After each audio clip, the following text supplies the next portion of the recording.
This is the IELTS listening test. You will hear a number of different recordings and you will have to answer questions on what you hear. There will be time for you to read the instructions and questions, and you will have a chance to check your work. All the recordings will be played once only. The test is in 4 parts. At the end of the test, you will be given 10 minutes to transfer your answers to the answer sheet. Now turn to Part 1.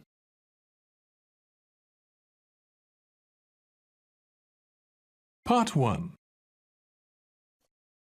You will hear a man interviewing a woman in the street about her use of transport. First, you have some time to look at questions 1 to 5.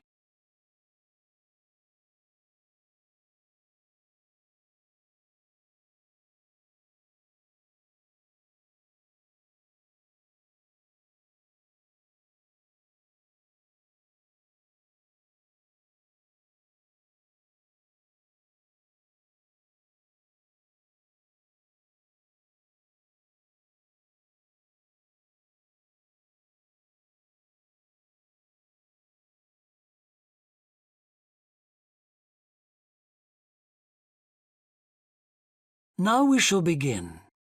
You should answer the questions as you listen, because you will not hear the recording a second time. Listen carefully and answer questions 1 to 5. Excuse me? Yes? I wonder if you could spare a few minutes to do a survey on transport. It won't take long. No, that's fine. Oh, lovely. The survey is on behalf of the local council. They'd like to know about what transport you use and any suggestions for improvement. Can I start by asking you how you travelled to town today? Sure, I came on the bus. Great. Now, can I get a few details about yourself? OK. What's your name? It's Louisa. Yes. Hardy. Can you spell that, please? Yes, it's Hardie. Great, thanks. And can I have your address? It's 19 Whitestone Road. Oh, right, I know that area. It's Bradfield, isn't it? That's right. Is the postcode GT7? It's actually GT8 2LC. Great. And could I ask what your job is? Are you a student? I've actually just finished my training. I'm a hairdresser. Oh, right. And one more question in this section. What is the reason for you coming into town today? Actually, it's not for shopping today, which would be my normal reason, but to see the dentist. Right. Thanks. Before you hear the rest of the interview, you have some time to look at questions 6 to 10.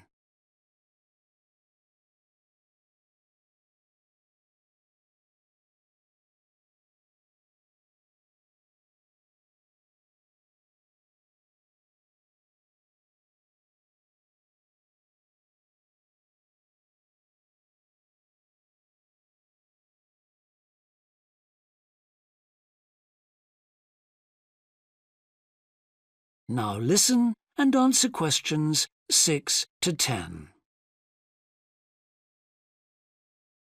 Now, in this last section, I'd like you to give us some ideas about the facilities and arrangements in the city for getting to and from work. Any suggestions you have for improvements?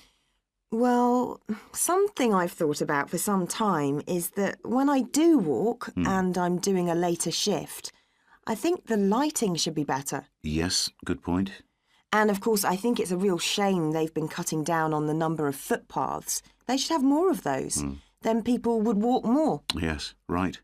And I don't think there are enough trains. That's why I don't use them. You have to wait so long. Thanks. And finally, I'd like to ask your opinion on cycling. As you may know, there's a drive in the city to get more people to cycle to work. Right. But we realise that there are things which the council, but also employers might do to help encourage workers to cycle to work. Yeah. Well, I have thought about it, and where I work there are no safe places to leave your bikes. OK. And also, I'd have to cycle uphill, and on a hot day I'd arrive at work pretty sweaty, so I think I'd need a shower somewhere at work. Right. And I suppose the last thing is that I wouldn't be all that confident about cycling on such busy roads. I think I'd like to see you offering training for that. You know, I'd feel a lot better about starting if that was the case. Well, that's very helpful. Thank you very much for your time. No problem. Bye.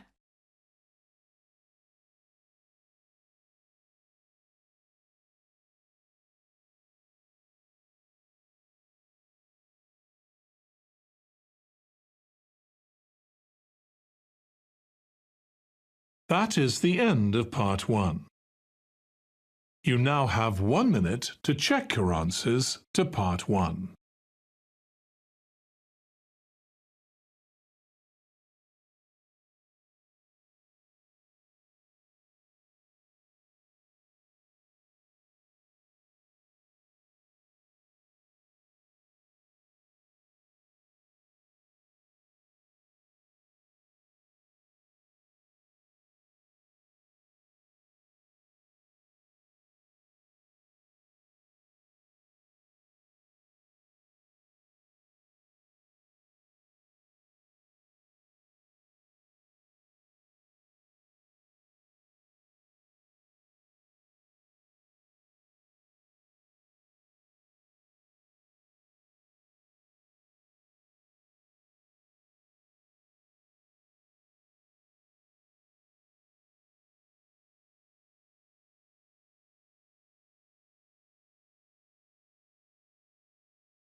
Part 2.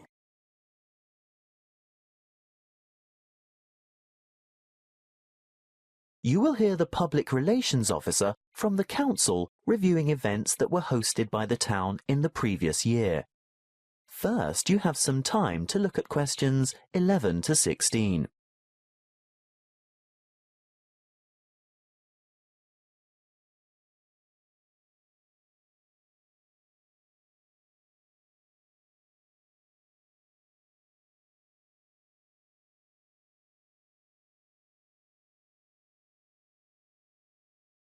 Listen carefully and answer questions 11 to 16.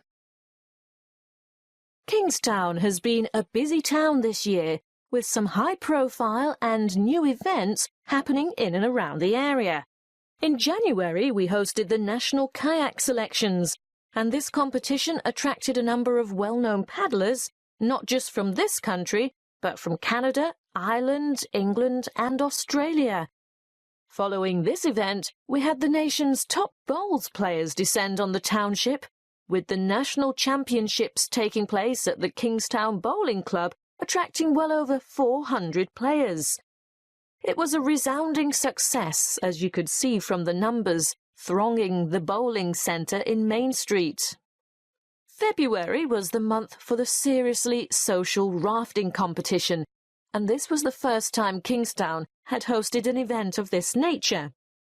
It attracted 96 paddlers from all walks of life who enjoyed a great day of fun on the river. After the success of last year's Open Half Marathon event, this year, in March, we hosted a women's-only duathlon in an attempt to get more women involved in sport. The starting point was at the Kingstown Pool, but an extremely chilly evening saw a huge reduction in the numbers we were expecting. However, approximately 50 participants were not deterred from tackling the event, which for many was the first time, and these hardy contestants went into the first 2.5k run with great enthusiasm. The cycle leg was extremely challenging because it was into a headwind all the way, and the last 5k run was no easier. At this point, I must thank all the volunteers who took time out to help make this event successful, especially the road marshals who did an excellent job. We must also thank the Kingstown Creative Pursuits Society for hosting the wonderful Autumn Festival. The women involved put on a magnificent demonstration of traditional and present-day craft work, ranging from ancient weaving techniques to modern pottery designs and sculpture. These ladies are highly skilled and they got a good turnout on the day, which, by the way, they are thinking of making a biannual event. So we might have a spring festival on its way. Winter brought with it the annual Kingstown Youth Tournament, which was a huge success, with the allocated team slots filling up fast. Teams consisted of approximately 15 youths, ranging in age from 8 to 18. The teams spent the day on the fields of Prince Park, playing a round-robin touch tournament system. The event, which drew large crowds of the public who cheered and gave lots of support and encouragement for the teams, showcased some outstanding youth talent. Before you hear the rest of the talk, you have some time to look at questions 17 to 20.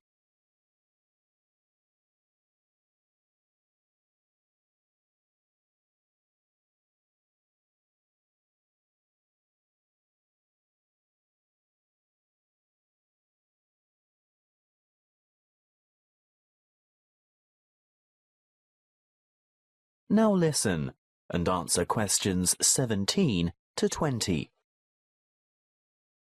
Now, what's coming up for the school holidays? Well, the town council has several plans lined up to keep the kids busy. Let's get straight into it. Programme 1, which will take place around the Prince Park area, has a sports agenda and will have participants engaged in a variety of sporting activities such as tennis, athletics, football and swimming. Programme 2 is for the somewhat less active and more creative children. They will do most of their activities in and around the Lord Hall area. These will consist of cooking, craft, dance and hairstyling. You'd be surprised at the number of children who leap at the chance to learn to cook, not to mention the other activities. The hall will be positively buzzing, I can tell you. This is a great chance for your children to learn a new skill or brush up on one that they're already crazy about. Programme 3 is for the more adventurous children. Because of this, we do insist on a minimum age limit of 11 years old. The Duke Recreational Area has been set aside for this programme. Expect your youngsters to learn a lot about leadership and teamwork as they accomplish some of their missions. They'll engage in activities such as skateboarding, rafting, orienteering, mountain biking and trekking. Well, thank you for your attention. If you have any questions, please feel free to ask.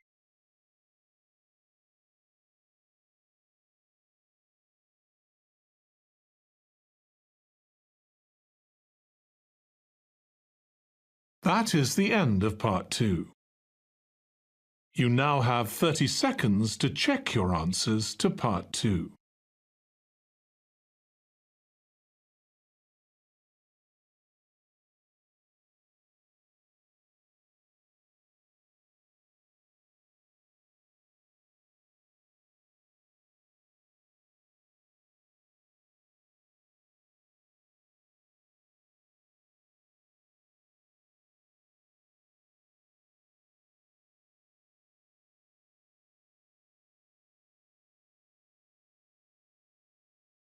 Part 3.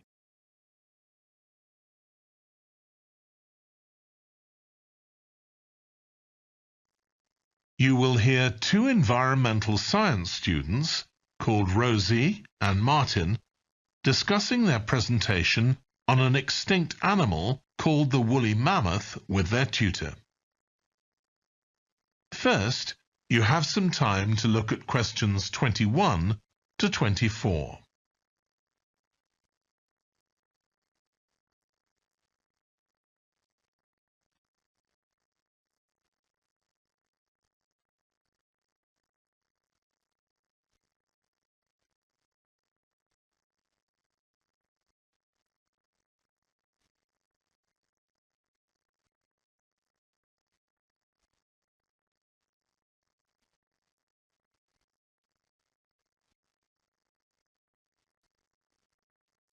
Now listen carefully and answer questions 21 to 24. So, Rosie and Martin, let's look at what you've got for your presentation on woolly mammoths. OK, we've got a short outline here. Thanks. So, it's about a research project in North America. Yes, but we thought we needed something general about woolly mammoths in our introduction to establish that they were related to our modern elephant and they lived thousands of years ago in the last ice age. Maybe we could show a video clip of a cartoon about mammoths, but that'd be a bit childish. Or we could have a diagram. It could be a timeline to show when they lived, with illustrations. Or we could just show a drawing of them walking in the ice. No, let's go with your last suggestion. Good. Then you're describing the discovery of the mammoth tooth on St. Paul's Island in Alaska and why it was significant. Yes, the tooth was found by a man called Russell Graham. He picked it up from under a rock in a cave. He knew it was special. For a start, it was in really good condition, as if it had been just extracted from the animal's jawbone. Anyway, they found it was 6,500 years old. So why was that significant? Well, the mammoth bones previously found on the North American mainland were much less recent than that, so this was really amazing. Then we're making an animated diagram to show the geography of the area in prehistoric times. So, originally, St. Paul's Island wasn't an island. It was connected to the mainland, and mammoths and other animals, like bears, were able to roam around the whole area. Then the climate warmed up and the sea level began to rise, and the island got cut off from the mainland. So those mammoths on the island couldn't escape. They had to stay on the island. And in fact, the species survived there for thousands of years after they'd become extinct on the mainland. So why do you think they died out on the mainland? No one's sure. Anyway, next we'll explain how Graham and his team identified the date when the mammoths became extinct on the island. They concluded that the extinction happened 5,600 years ago, which is a very precise time for a prehistoric extinction. It's based on samples they took from mud at the bottom of a lake on the island. They analysed it to find out what had fallen in over time. Bits of plants, volcanic ash, and even DNA from the mammoths themselves. It's standard procedure, but it took nearly 2 years to do. Before you hear the rest of the discussion, you have some time to look at questions 25 to 30.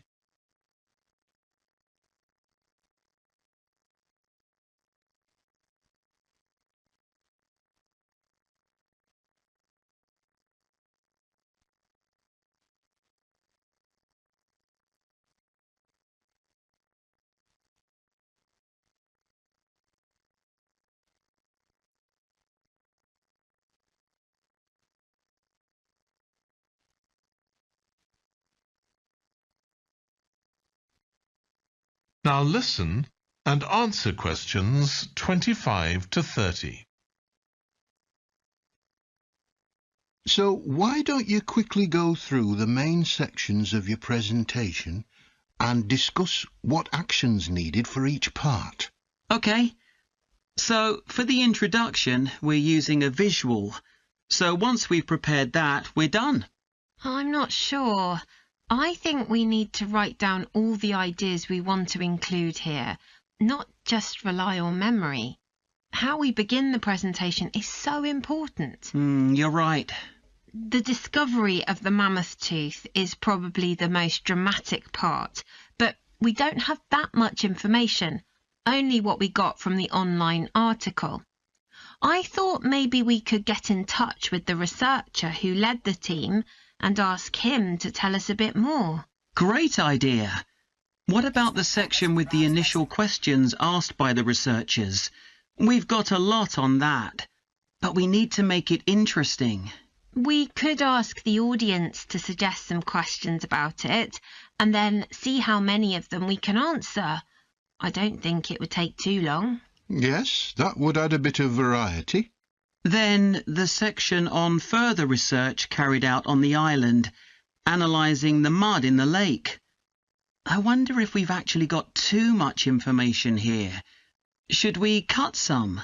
I don't think so, but it's all a bit muddled at present. Yes, maybe it would be better if it followed a chronological pattern.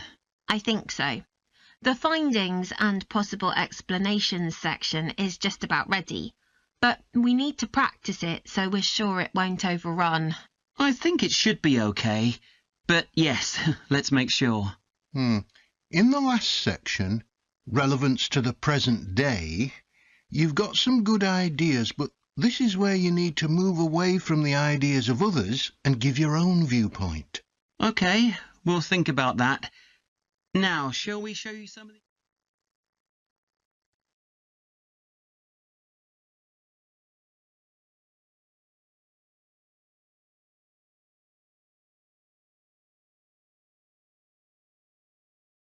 That is the end of part 3. You now have 30 seconds to check your answers to part 3.